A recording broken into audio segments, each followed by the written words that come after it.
Thank you very kindly. Thank you. Now, this is a special moment. But before I get into my heart, let me introduce a couple of folks. Norma, my wife.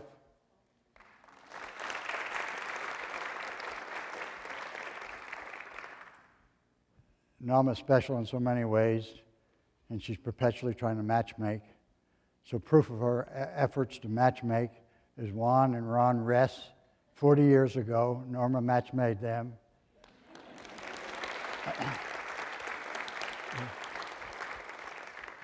And then on the theme of match, we have Marilyn and Bill. Marilyn is the brother of a buddy of mine. Rosemary, excuse me.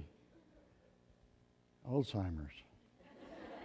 Rosemary and Bill. Rosemary is the brother of an old buddy of mine from Alaska days in 1960, 61 or so. And they live in the local area. Rosemary is a docent here. Has been affiliated with the Reagan Library for 24 years. So she's just joining our extended family. What I want to start with is the extended family.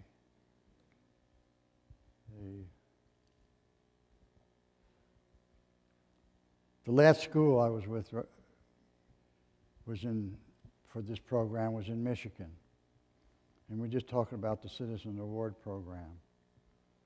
And similar to this situation, we visited a school where we spent time with the students, high school and middle school. And in this particular Catholic community, their elementary school was involved.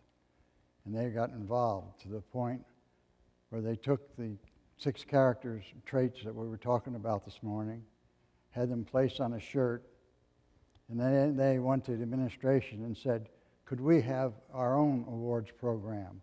We would like to recognize a teacher or the janitor or somebody from the school that epitomizes characteristics that you've all been talking about: courage, commitment, and service, and sacrifice, and patriotism. So the proof of the pudding, the students themselves have turned the program around. That may well happen to you, and I hope it does.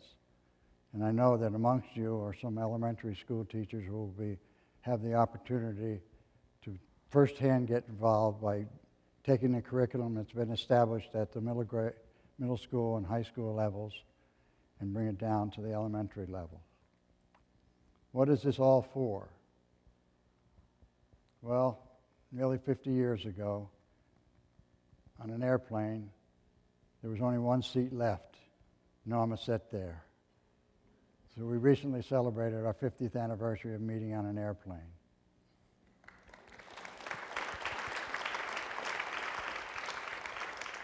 But the real applause belongs to the message that Norma put in this wedding band. And at the school I just mentioned, one of the teachers had a powerful camera, and she took a picture of this wedding band and the inscription and the message that's in it. And I'll pass it around so that you can see it. It'll take a while to get around, so I won't make you wait. But the message, I think, is what we're all about here today, and what Norma's been trying to make me understand for the last 50 years, is what we are is God's gift to us. What we become is our gift to God. Take that in perspective of what you are. Individually and collectively, you are teachers. What you're doing every day, day in and day out, is taking the blessings of other families and enriching their lives in ways so that they too will recognize they are a blessing from God. So I want to say thank you for what your vocations in your lives. And being amongst you gets me excited because I think about the teachers that have touched my life. From Sister Miriam in the 1st grade, Sister Rose in the 5th grade, Sister Ann in the 8th grade, and Eleanor Lent in high school. When I got back from Vietnam one evening, shortly after I met Norma, I got a phone call, and it was the National Education Association. And I said, I think you have the wrong phone number. I said, try again. So I hung up, And they called back. They said, we want to talk to Roger Donlon, Captain, U.S. Army. I said, you got him. Well, you're going to receive our highest award, National Education Association and other educators, the Golden Key Award, given at an annual meeting in New Jersey.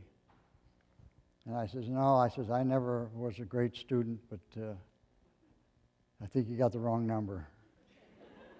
So I hung up again. And the phone rang again, and he says, we really do want to talk to you because you're going to receive the Golden Key Award, and you in turn select a teacher that meant the most to you in your life to this point. I said, oh, keep talking. In that case, it's Eleanor Lent, my Latin teacher. We don't want to know now. We just given you a telephonic alert. We want to know that later. You think about it. I don't have to think anymore. She was a great lady. Norma got a chance to get to know her later in life. Why was she so great? One, Latin, was a tough language. I kind of cheated a little bit because as a young boy and growing up in a Catholic family, we were introduced to Latin at Mass. So I had a little basic introduction into Latin. Adam quid aetificat juventutum meam. But she had standards. Everybody loved her. You had to have a B+ or better in order to be a member of her language club. Miss Lentz taught Latin, French, and German. Once you became active in the club, then you got focused on the annual trip, which would be go to New York City. How are we going to fund that? She gave us an education on fundraising, selling Christmas cards, raise enough money so we can hire a bus, go that 100+ miles to New York City, see something new, structure, some fantastic new aspect of the city, and we're a bunch of little country bumpkins, all excited about, one, getting on a bus, go that far away from home, and go to the big city and see elevators and escalators and the Empire State Building and the Statue of Liberty. Afternoon, we go to a stage play. Then at night, where did we go? Hold your hat. She introduced us to opera. And we, as country bumpkins, we said, well, I don't know about all this. But we were just amazed going into the Metropolitan Opera House. Anybody ever been there? You've seen it. Well, you can imagine me, 12, 14 years old, Metropolitan Opera House, looking over. Wow, just amazed, all the beauty of the structure and the beautiful women. And way down there is a buxom lady and cleavage. I said, ooh. It just so happened I had peanuts in my pocket.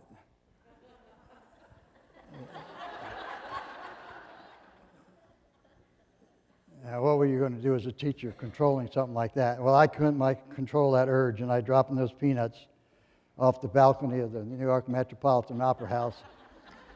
Bam! My buddies are going, Roger, you got it, good one. So we all had a laugh. We sit down, next intermission. Next thing we're over there, we're looking like this, and bam, bam. Little old lady with her cane was beating me. So somebody with their opera glasses spotted me and reported me, and she came up during the intermission to get even with me. Moral of the story, watch those kids with peanuts in their pockets, even when they go to the Met Hop. Miss Lent was just awesome. She traveled every summer to Europe. She came back and shared those travels with whatever language you were studying. She kept it alive. She knew all of her students. For one reason or another, she always had me translate and interpret when we got to war stories and Roman history. Maybe she knew that, so I was destined to end up in that arena for the rest of my life. But Norma got to know her, and every year we'd go back and visit her. The 50th year of high school reunion, my classmates asked me to get Miss Lent to be our special guest. I said, sure, I'll get her. We went, and like many of you, you probably don't go to class reunions because you show favoritism. That was her excuse. She said, I can't accept it. I said, no, wait a minute now. You meant special. Everybody that took language and you want you to be there. No, I'm not going to change my policy. 30 minutes went by, 40 minutes went by, and she looks at Norma, not me. She says, Norma, under one condition, I'll accept the invitation to go to Roger's 50th high school reunion. Then she looks at me and says, if somebody tells me who put that weasel in my desk the last day of school. 50 years she was wondering who put that weasel in there. And it wasn't me.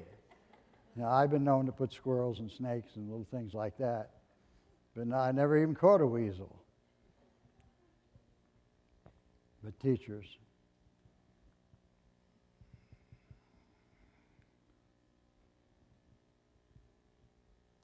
rather than me keep going, let me answer a question that's on your mind or in your hearts, that what we talked about today or what we're all here for. So don't be shy. Ask any question you want.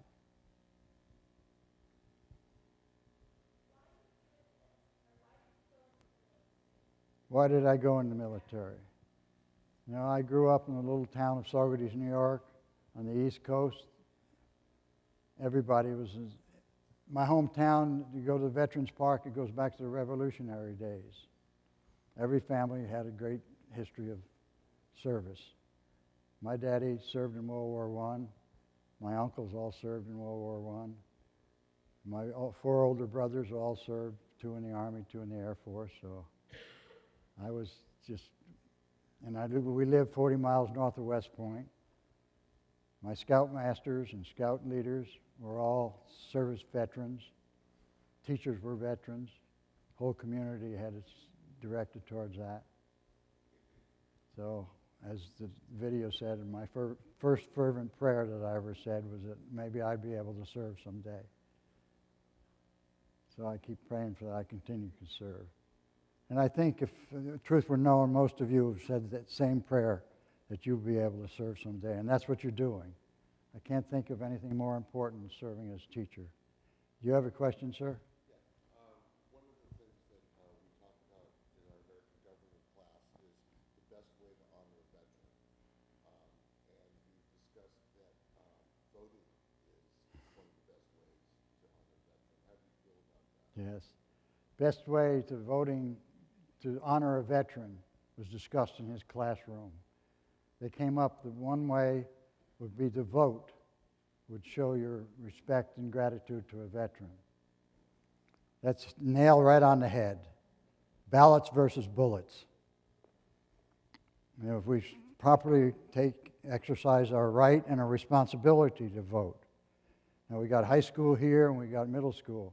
The high school teachers are all got young men and women thinking about the responsibility that's going to be on their shoulders to vote. You, as teachers, in molding as young men and women of character, they'll be looking for leaders of our nation who have character. And if they study our history, they'll find out people who have character. They'll also study our history. There are a bunch of characters in our history. But very good point. Thank you. Other question, please.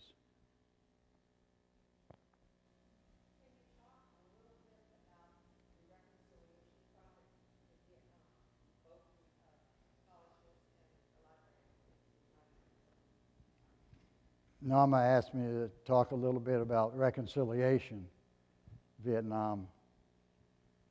Well, there's a long way to get to that. But, education, have anyone heard of People to People International? It's an educational cultural exchange program. Well, I was fortunate to be involved with that. At one time, I was a director of foreign students from 50 nations at the Army Staff College.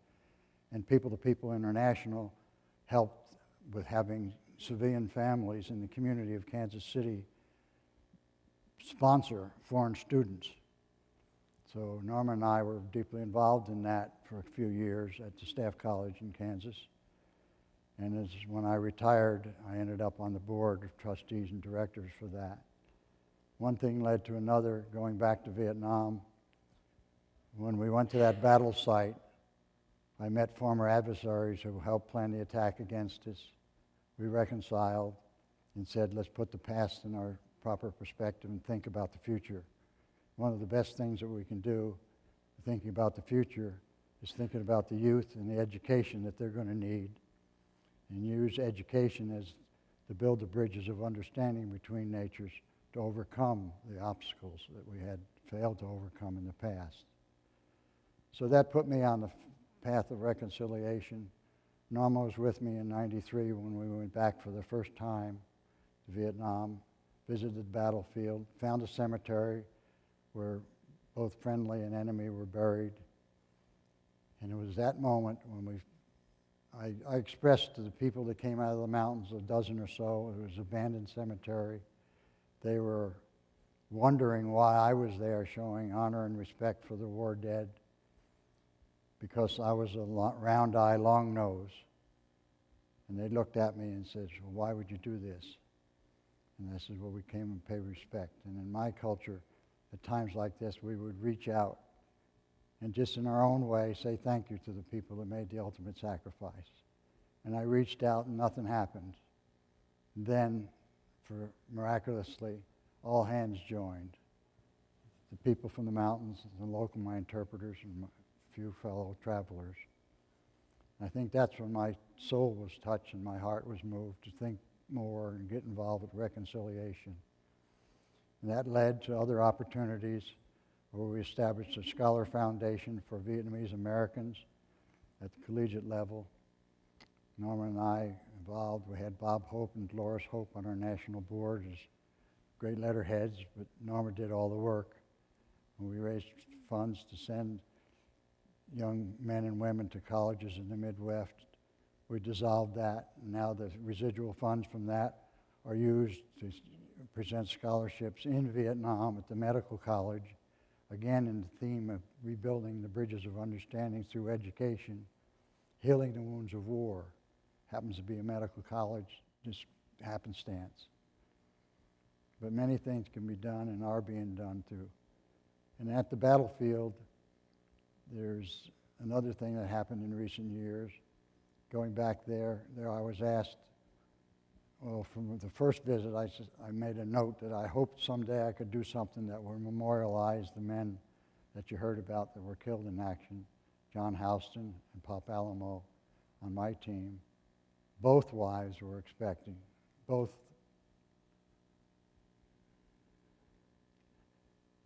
Well, I'd hoped that we'd be able to do something on the site. I'm happy to report to you now there is a Children's Library Learning Center built there to memorialize the sacrifices made by all who died in that battlefield. And that I got involved with some other Vietnam veterans, not to build just that one library, but some old sergeants who were very good businessmen. They're building them through Laos, Cambodia, and Vietnam, and now we're going into China. And they're going into hinterlands. And they're for small villages, small schools. But when we were there 55 years ago, the parents were using bamboo poles to send signals over the mountains. Now these children, the grandchildren, compliments of Bill Gates and his wife, we put computers in 10 of those libraries last year. So they're communicating worldwide. Again, it goes back to education. And it's just a matter of time we're going to figure out how to get character development translated into Vietnamese or other languages. Now, on that note, let me add, Norma and I were back to Vietnam last February. And when we left, one of the first officer ever to come back to the United States to the Army Staff College after the war was back in Hanoi. And Norma and I sponsored him in his year in Kansas. When we left, he said, Roger and Norma, please take this as a little token of our appreciation for your visiting Hanoi. It's something to do with what you're doing. It was a bronze plaque commemorating the First University of Vietnam. He said, I apologize, Roger, for being 10 years old. It commemorated the 1,000th year of their university. 1,000th year. Here he is thanking me for coming back, helping rebuild the bridge of understanding between our nations. Because we had long conversations when he spent his year in the States about the value of importance of education. He was just saying, yeah, we're of like minds. We're 1,000 years ahead of you. But we have to keep that in mind, and I know as you teachers have that in mind all the time, stimulating the young minds of the young men and women, is that we have to look around the world. We are a young nation among the family of nations. And the spirit of reconciliation is something that has to be thought about and participated in all the time. Because we haven't figured out a way as human beings to get from A to B without getting in a quarrel of some type. And those quarrels get out of hand and they call those wars. But through education, I think we can minimize that in the future, tamp it down. I don't believe we're ever going to find the cure for it, but we can find a better way of getting there from here. Thank you, Norma, for asking that question. You can tell where Norma's role in my life is. 50 years she's been steering me and guiding me. I've been blessed so much.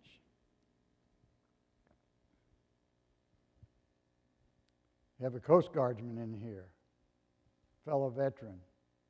How many people received the Medal of Honor in the Coast Guard of the United States of America? One, so you knew about that.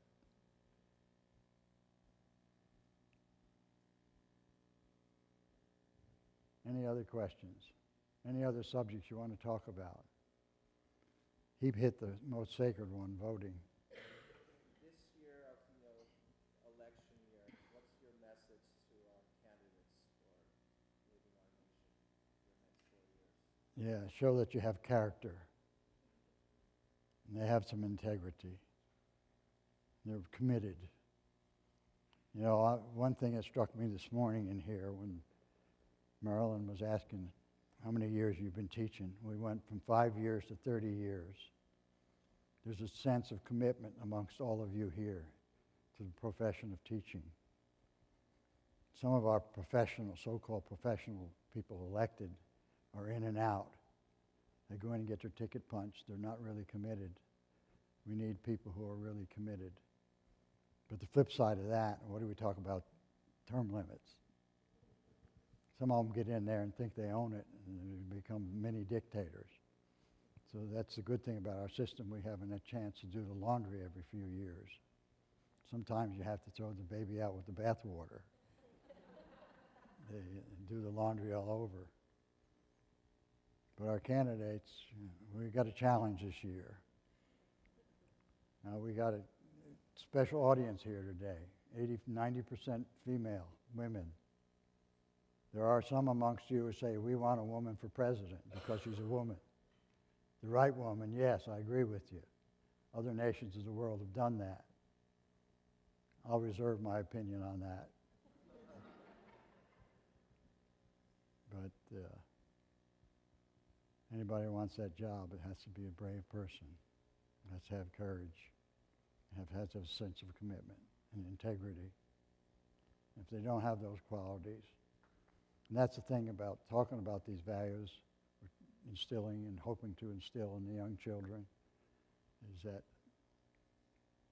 they'll be looking at each other through those lenses because of your efforts to introduce them to them. And then they realize, when they really realize what's happening, your message is the same message that their parents or parent, as many. Now let me ask a question of all of you.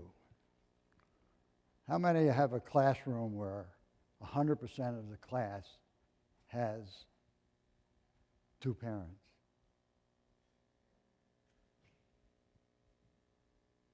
Doesn't happen anymore. When I was in grade school, it was almost 100% that way. Our society, our culture has changed. So what the family instilling these values is a vacuum there, because you got one parent or they have multiple parents, and the kids come confused. I'm preaching to the choir now, you know better than I. We get them into the military after they finished high school. Some of them very, very good, very committed and smart. Some of them very, very confused, still searching and looking. trying to find themselves. But you're in that critical area, whether it's elementary, middle, or high school. Help mold those young men and women into future productive citizens. God bless you for being so committed for that. What else can we talk about this morning? Please.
There's one word, it was a wow word that hit me from your comments, and that was evil.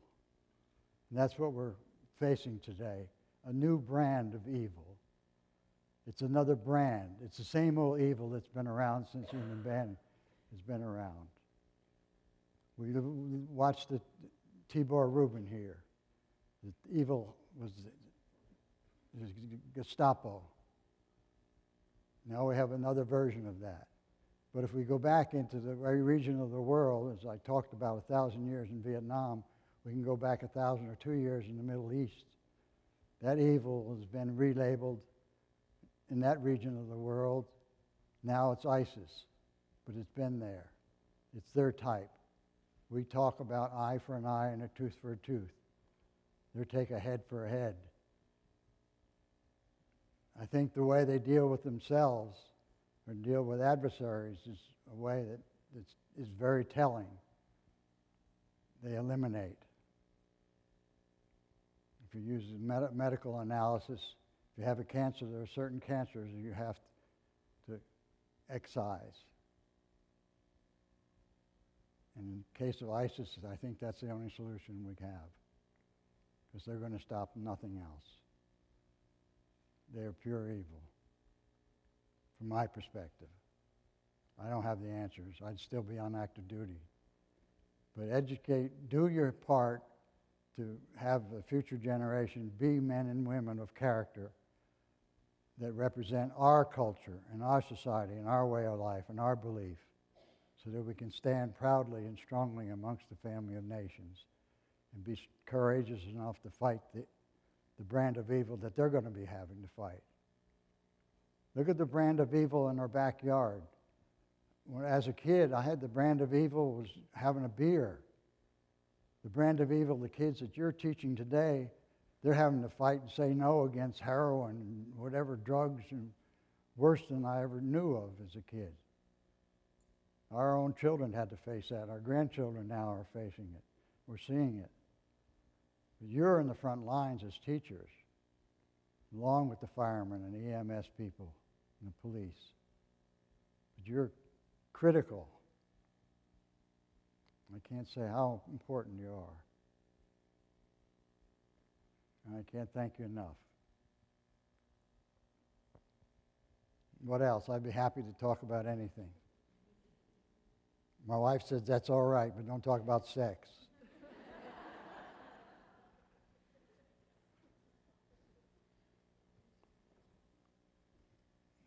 I have to excuse this as a tremors bit is Parkinson's, but I recently went to San Francisco the other day, and they have a clinical trial, and I went up there for an interview to see if I'd be a candidate for surgery.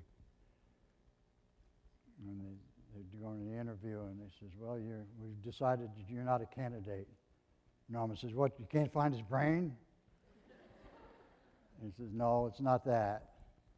But I have a blood condition that it would not allow, it would be too dangerous to perform any surgery. So, but the good news was, says, don't worry about it. Something else is going to get you before Parkinson's. So, some things you just take it and roll with it. But I was with Gary Sinise a month or so ago with some of his friends and Hollywood friends, and we were getting a group photo, and my hand got trembling, and I was on the shoulder of this good-looking gal. And she's over there. I says, excuse me. I says, that's the hand of God. I don't have any control over it. And it slipped down towards her waist a little bit. She says, I thought that was my hubby patting me on the butt. So you have to just go with the flow. As teachers, I'm sure that you all have found the importance and value of laughter in the classroom. Some of the toughest times that you find yourself in. A little bit of laughter and seeing things through humorous lenses can be great medicine. It makes me think about one of my teammates during that battle, if you can just think about that battle for a moment. The biggest guy on our team was Woody Woods, former Navy before he came in the Army.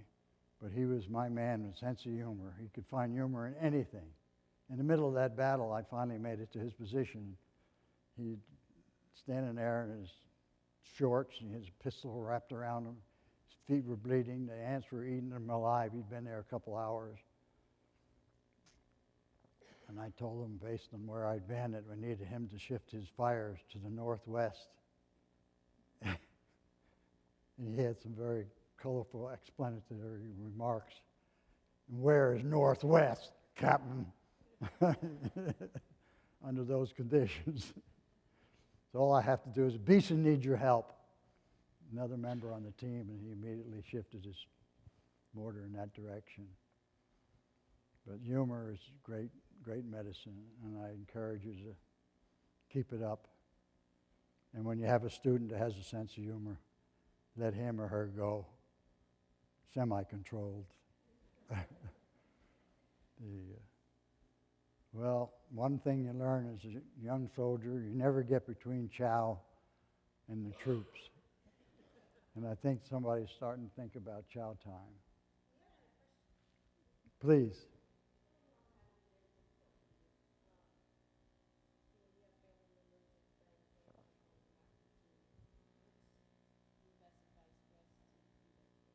Yeah.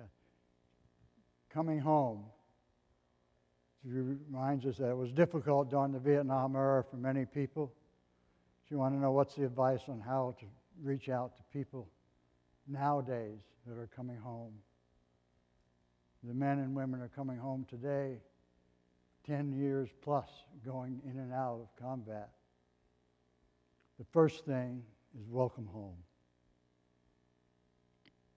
Any opportunity you see somebody in a uniform, just say, hi, welcome home, and thank you. Those two words. That's another way of saying I love you. And let it flow from there. Some of them will just give you a nod of the head. Some of them will say thank you. Some of them will say God bless you too. And some of them will want to talk. Others want to get a little closer and get a hug, especially with good-looking blondes. Then you have to be careful on your guard. Is that right, Pete? Yeah. Yeah, but and that brings up a good point. What can you do to help the young men and women that are serving today? Who is that one young men and women? What do they represent? If you took all the armed forces of the United States today, grouped them together, they would constitute a little less than 1% of our total population. Those are the people who said, this is my vocation, because it's an all to our armed forces. I'm willing to give a blank check, lay my life on the line to protect our way of life. Is there anything you can do to help repay that debt that they're willing to pay? In simple gesture of saying thank you. And then as teachers, pointing out to the students that there are people in their society that want to serve that way. But we all have to serve. We have to find a way of serving. You're finding a way of serving as teachers. The clergy finds ways, leaders in religious lives. The coaches in the athletic arena. Which reminds me of a great quote by General MacArthur, which I always related. He talked about the athletic field. For me, it was the classroom. With General MacArthur talking to the Army football game before they faced Navy, in the days that Army used to beat Navy. He said, remember, men, that on the fields of friendly strife are sown the seeds that on other days, on other fields, will bear the fruits of victory. That's how I feel about the CDP program. The classroom is the battlefield. But how well you plant those seeds in the CDP program will bear fruits of victory on other fields, the battlefields of life for the young men and women that you're teaching. So I wish you every success on the battlefield that you're serving on today. I want to say thank you for what you do, and God bless you.